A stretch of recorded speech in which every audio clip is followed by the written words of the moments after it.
How can you end a remote podcast interview naturally? Imagine wrapping up a conversation and feeling like it ended just as smoothly as it started.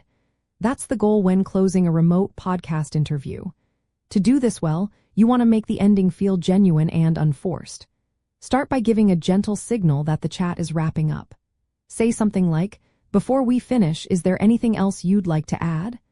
Or, to wrap up, "What final thoughts would you like to share?" This invites your guest to share any last points and signals that the interview is coming to an end.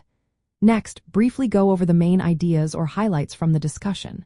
For example, you might say, "Today we talked about the importance of consistency, the challenges of remote recording, and tips for better audio quality." This helps listeners remember the key takeaways and feels natural. Then, sincerely thank your guest for their time and insights. A simple, "Thank you so much for joining me today and sharing your experience," shows appreciation and leaves a positive impression. After that, mention where your audience can find more about the guest, like their website or social media. This keeps the connection going beyond the episode. Choose a closing phrase that matches your podcast's tone.